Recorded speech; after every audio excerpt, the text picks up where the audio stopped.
अमेरिकी सैनिकों straight of Hormuz से गुजरने वाले व्यावसायिक जहाजों के लिए बड़ा खतरा बन चुका था। कार्रवाई के दौरान अमेरिकी सेना ने ईरानी ड्रोन को भी हवा में मार गिराया, जिन्हें समुद्री नेविगेशन और सैन्य ठिकानों के लिए खतरा माना जा रहा था। बताया जा रहा है कि हॉर्मुज गलियारे में बढ़ते तनाव के बीच अमेरिका ने अपनी सैन्य गतिविधियां तेज कर दी हैं। इस हमले के बाद पश्चिम एशिया में हालात और ज्यादा विस्फोटक होने की आशंका बढ़ गई है।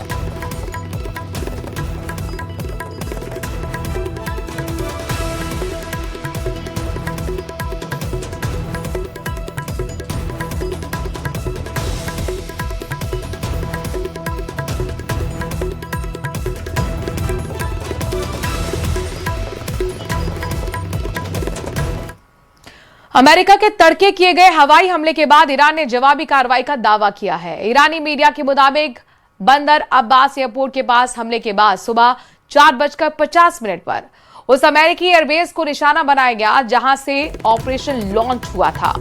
हालांकि हमले की लोकेशन को सार्वजनिक नहीं किया गया है, लेकिन इस पूरे इलाके में अब तनाव बेहद तेजी से बढ़ रहा है। IRGC ने कहा कि हालात बिगड़ने पर पूरी जिम्मेदारी हमलावर पर होगी।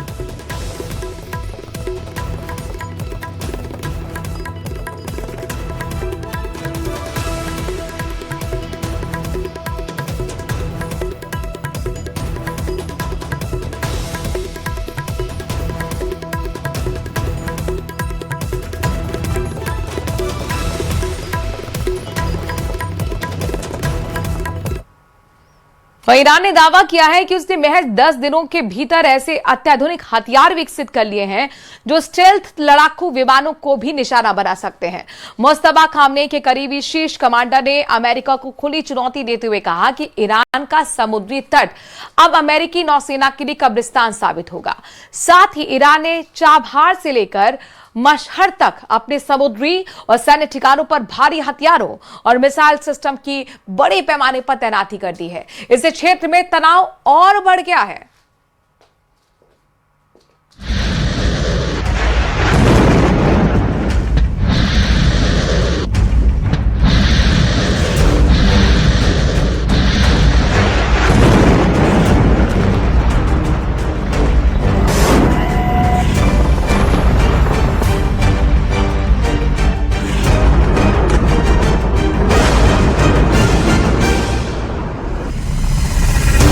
ट्रंप ने ईरान पर हमला किया, फिर डील की चाह में रहम दिखाते हुए हमला बंद कर दिया।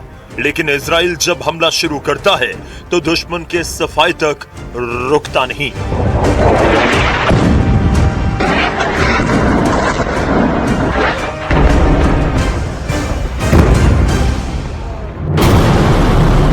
जैसे 12 दिन का युद्ध हुआ, जैसे 28 फरवरी के बाद अमेरिका और ईरान में बारूदी टकराव हुआ, क्या ये धमाके उससे कम लगते हैं? क्या ये बर्बादी कुछ कम है? क्या यहाँ बमबारी का लेवल कम है? यकीनन नहीं, क्योंकि इजराइल के बम धमाके हैं। ये जंगी जेट नेतन्याहू के ऑर्डर पर बारूद बरसा रहे हैं। नेतन्याहू ने ट्रंप से फोन पर बात करने के बाद सबसे खतरनाक रुख अपना लिया है। ईरान पर हमला कर ट्रंप ने पहले सीज फायर तोड़ा और अब उन्होंने इमरजेंसी मीटिंग की जगह बदल डाली है।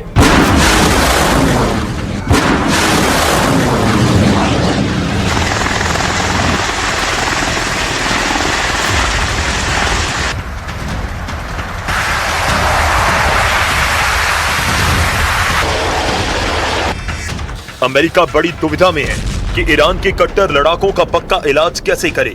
इसलिए दूसरे दौर के युद्ध को भड़काने के बाद ट्रंप फिर साइलेंट हो चुके हैं। हालांकि अमेरिकी हमलों के 24 घंटे भी नहीं गुजरे कि ईरान ने भयानक बदला लेना शुरू कर दिया। ईरान ने हॉर्मुज को फिर से बारूदी सुरंगों से पाट दिया है। ईरान ने वॉर जोन में अपने सबसे विस्फोटक हथियारों की तैनाती करके धमकी दी है कि अब ट्रंप ईरान पर हमले की जुर्रत नहीं दिखा सकते। रेवोल्यूशनरी कमांडर अकबर जादेह ने धमकी देते हुए कहा कि इसमें कोई शक ना करें कि चाबहार से लेकर महशहर तक के पूरे इलाके को हमलावरों के लिए कब्रिस्तान बना दिया गया है।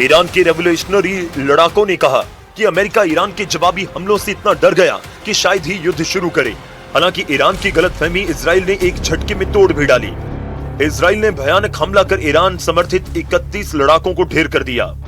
अमेरिका युद्ध का रिमोट कंट्रोल अब नेतन्याहू ने अपने हाथ में ले लिया है। अब केवल इजराइल हमले कर रहा है। लेबनान में बमबारी हो रही है, गाजा में बम फट रहे हैं। ईरान पर फिर से हमलों के लिए इजराइल ने ट्रंप के जंगी लड़ाकों को अपने यहाँ जुटा लिया है। लेबनान में हिजबुल्ला और इजराइल का भीषण युद्ध चल रहा है। इजराइल डिफेंस फोर्स ने दावा किया कि हिजबुल्ला के कई ठिकानों, रॉकेट लॉन्च साइट्स और ऑपरेशन सेंटर पर बड़े हमले किए गए। इजरायली सेना के मुताबिक लड़ाकों को भी मार गिराया गया जो आईडीएफ सैनिकों पर हमले की साजिश कर रहे थे। आईडीएफ की टीमें लितानी नदी और येलो लाइन से आगे घुसकर हिजबुल्ला के ठिकानों पर छापेमार कार्रवाई कर रही है। इजराइल का मानना है कि अगर हिजबुल्ला को उत्तर की तरफ धकेला जाए तो सीमा के पास बसे इजरायली इलाकों पर खतरा कम होगा। हालांकि हिजबुल्ला के विस्फोटक एफपीवी ड्रोन करीब 30 किलोमीटर दूर तक हमला कर सकते हैं। इजराइल से सामने आई तस्वीरें शोमेरा बॉर्डर की बताई जा रही हैं, जिसमें एक इजरायली सैनिक हिजबुल्ला के एफपीवी ड्रोन से बचते हुए भाग रहा है। ड्रोन आईडीएफ जवान का पीछा कर रहा है और सैनिक बचने के लिए भागता नजर आता है। दक्षिणी लेबनान में हिजबुल्ला ने एक बड़े हमले का दावा किया। ईरानी न्यूज एजेंसी IRNA के मुताबिक हिजबुल्ला ने मंगलवार को इजरायली सेना के सैन्य वाहन को निशाना बनाया। ड्रोन और हमले में 4 इजरायली सैनिक मारे गए। हिजबुल्ला के जबरदस्त पलटवार से भड़के नेतन्याहू ने लड़ाका ग्रुप को खत्म कर डालने का ऑर्डर दे दिया है। בהנחיה שלי ושל שר הביטחון, יחד עם הרמטכ"ל, אנחנו מעמיקים את הפעולה שלנו בלבנון. צה"ל פועל עם כוחות גדולים בשטח ותופס שטחים שולטים. אנחנו מבצרים את רצועת הביטחון כדי להגן על יישובי הצפון. במקביל אנחנו מקדמים מאמץ לאומי ענק כדי לקדם פתרונות יצירתיים